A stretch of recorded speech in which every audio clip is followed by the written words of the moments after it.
Penilaian peranan yang dimainkan oleh institusi masjid pada zaman Rasulullah SAW amat wajar dicontohi oleh institusi masjid zaman sekarang.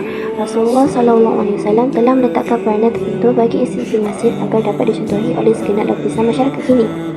Semasa zaman kegemilangan Islam, institusi masjid beranan sebagai pusat pentadbiran kerajaan Islam dalam pelbagai aspek.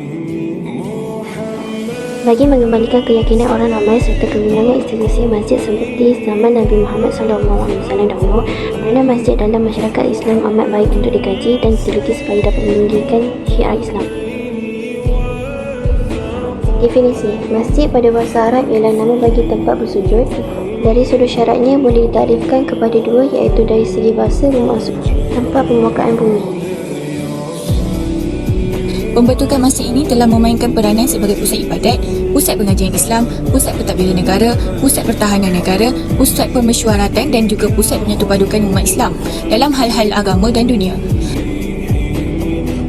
Peranan masjid yang dilakukan Rasulullah di Madinah yang pertama ialah pusat pentadbiran negara. Masjid yang dijadikan sebagai pusat pentadbiran negara pada zaman Rasulullah SAW telah banyak memainkan peranan yang penting dalam usaha menyatupadukan masyarakat Madinah maupun masyarakat di luar.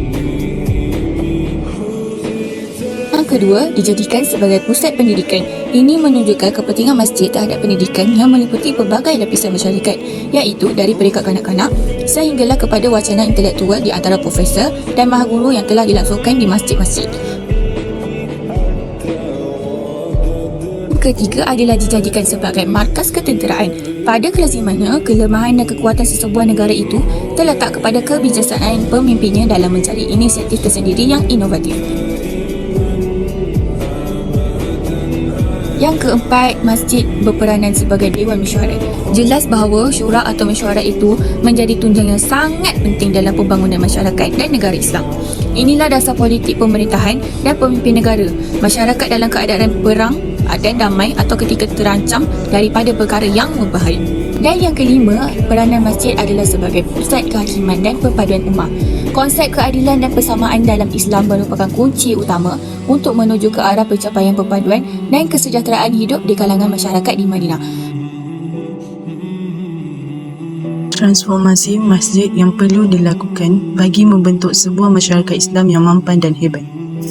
Yang pertama, pengurusan organisasi. Pencalonan bagi organisasi masjid ini tanpa mengira pangkat seseorang. Organisasi ini juga dipilih secara adil dan dilakukan secara dalam talian bagi memudahkan para jemaah dan umat Islam yang bekerja. Yang kedua, program ilmu. Program ilmu ini dilaksanakan secara berkala dan tajuk majlis dipilih berdasarkan keadaan semasa bagi memberi kesedaran dan menarik minat masyarakat untuk menghadiri majlis ilmu. Yang ketiga, kemudahan infrastruktur. Kemudahan infrastruktur yang lengkap akan membantu dan memudahkan jemaah-jemaah masjid untuk menggunakannya. Selain itu, perlu menyediakan ruang solat wanita yang luas untuk meramaikan lagi jemaah muslimat.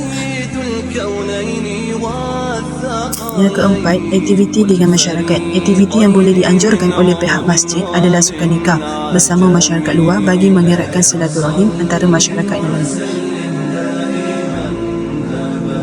Terakhir, penggunaan teknologi. Selain daripada bersemuka, kita juga dapat menganjurkan program ilmu secara atas talian.